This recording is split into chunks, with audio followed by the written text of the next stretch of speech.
ont vu ce qu'il ne fallait pas voir. Tout a commencé comme un simple défi. Cette nuit-là, 3 jeunes ont voulu faire le buzz, mais ce qu'ils ont filmé ne les a jamais quittés. Bienvenue sur les histoires de Flodive. C'était un vendredi soir ordinaire. Dans le salon encombré de Joël, 3 amis installaient fébrilement leur caméra sur un trépied bancal. Leur chaîne YouTube, l'Afrique invisible, était née d'un pari un peu fou. Explorer les légendes africaines sur le terrain pour prouver ou réfuter ce que tout le monde chuchotait sans oser y croire. Des rires, des rêves d'abonnés et surtout l'envie de faire le buzz. « Franchement, ce soir, on va tout casser », lança Joël, le plus extraverti du trio, en ajustant le micro avec un sourire éclatant. « C'est toujours ce que tu dis à chaque épisode », répondit Sarah, en levant les yeux au ciel, un sourire en coin.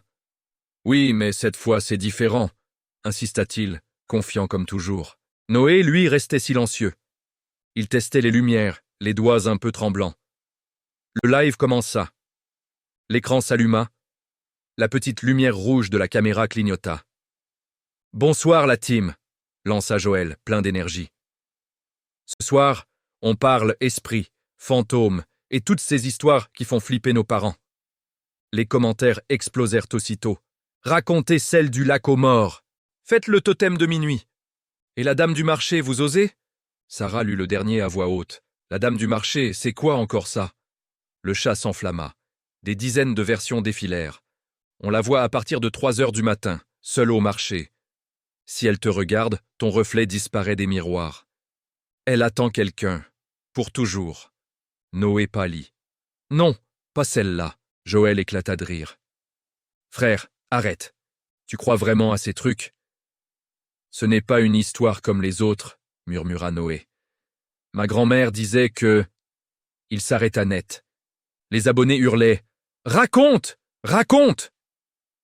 Sarah braqua la caméra sur lui. « Vas-y Noé, effraie-nous un peu. » Il soupira, la voix lente et grave. Elle s'appelait Taafa, vendeuse de riz au marché de Goloba. Elle travaillait dur, souriait toujours. Un soir, elle a disparu. Personne ne l'a revue vivante.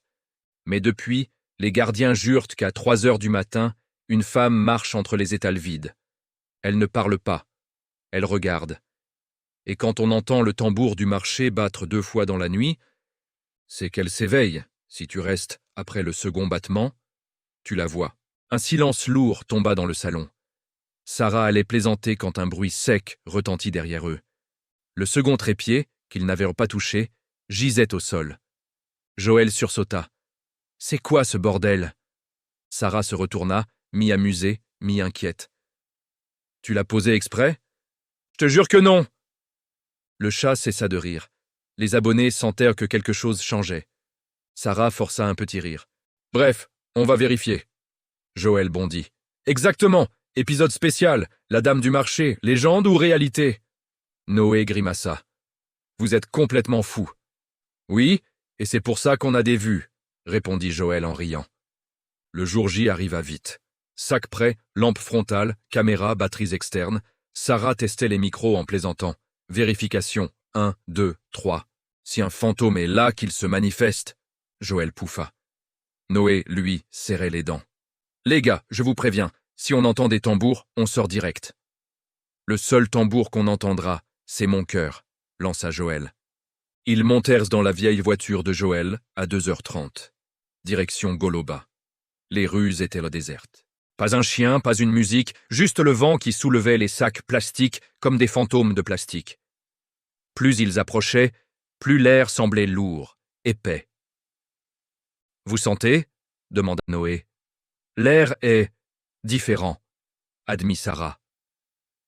À 2h47, ils se garèrent devant le grand portail cadenassé. Sarah filma. « On est officiellement devant le marché de Goloba. Il est 2h47. À 3h pile, on entre. » Noé murmura. « Et s'il y a les gardiens ?»« Ils dorment, » répondit Joël en sortant un petit tournevis de sa poche. Sarah fronça les sourcils. « Tu déconnes ?» Le métal grinça. Le cadenas tomba. Joël poussa la grille. Un silence absolu les accueillit. Ils se glissèrent à l'intérieur, lampes frontales allumées. L'allée principale s'étirait, immense et noire. Un robinet goûtait quelque part. Puis un bruit léger. Des pas. Ils se figèrent. Une lampe balaya les stands au loin. Les gardiens. « Cachez-vous » souffla Joël. Ils plongèrent derrière un étal. 2 voix d'hommes. « Didier, t'as entendu ?»« Rien du tout, frère. Retourne dormir. » Les pas s'éloignèrent. Sarah expira. « On va finir au poste à cause de toi. » Ils reprirent leur progression. 3h15. Joël se plaça devant la caméra. Les chasseurs des clous-esprits au cœur du marché, à l'heure où les légendes prennent vie. Sarah ricana nerveusement. « Et si les esprits n'aiment pas être filmés, ils mettront un dislike, » répondit Joël. Soudain, un son lointain, faible. Boum. Puis plus fort. Boum. Boum. Le tambour. Les 3 se regardèrent, blêmes. Les lampes vacillèrent. L'écran de la caméra se brouilla. Un murmure inaudible. « Elle arrive! Elle arrive !» Un courant d'air glacial. Et là, au fond de l'allée, une silhouette immobile. Dos tourné, pagne rouge sombre. Bassine vide sur la tête. Elle attendait. Scène avec des personnages noirs africains camerounais.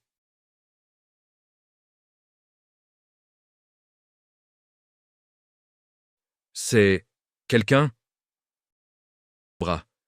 Ne bouge surtout pas. Nationalisé. Peut-être une sans-abri. Lentement la main, un geste lent, presque gracieux, comme pour les invités. Pas toute seule dans les mains de Sarah. Non, souffla Noé. C'est un plan de plus, chuchota Joël en avançant d'un pas. La tête, comme si elle écoutait. Ah. Voilée d'un pagne blanc déchiré. À travers le tissu, 2 yeux. Ni mort.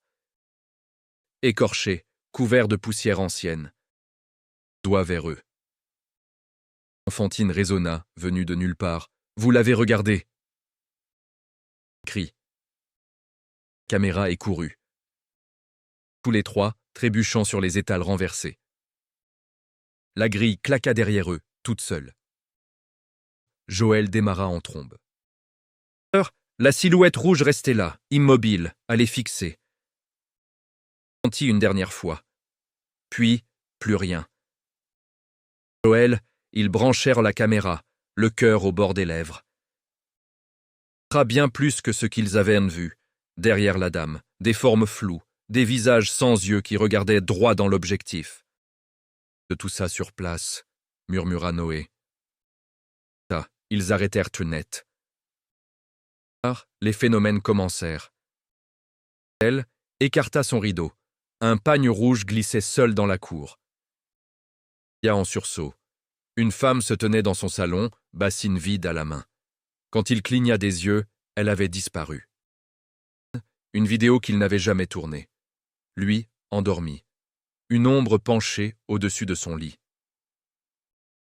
En montant la vidéo, entendit un murmure féminin dans ses écouteurs. Il arracha le casque, terrifié. Ils se retrouvèrent, hagards.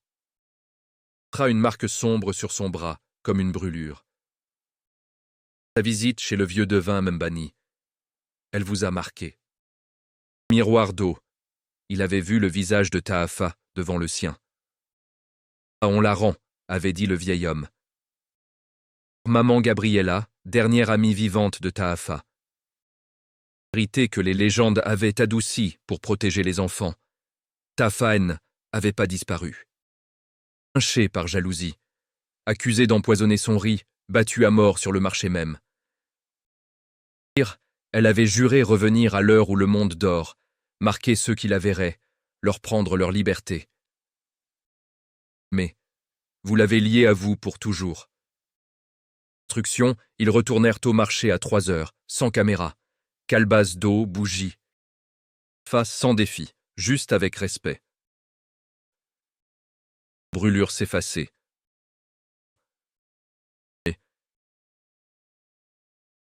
C'est fini. Seul chez lui le lendemain, regarda les chiffres de la chaîne. Quelques milliers de vues sur l'ancien live, presque rien. La vidéo interdite. Efface-la. Ne joue pas avec ça. Sur public. En 12 heures, 1 million de vues. Les commentaires divisés, certains voyèrent la dame rouge, d'autres un marché désespérément vide. Noël disparut. Voiture devant le portail de Goloba, portière verrouillée, vitres embuées. Jura avoir vu un jeune homme escalader la grille à 2h45, les yeux grands ouverts mais vides, répétant « Je reviens, je reviens ». Supprimèrent la vidéo de la chaîne. Partout. TikTok, Facebook, version ralentie, recadrée. C'était vide, pour d'autres grouillante de silhouettes.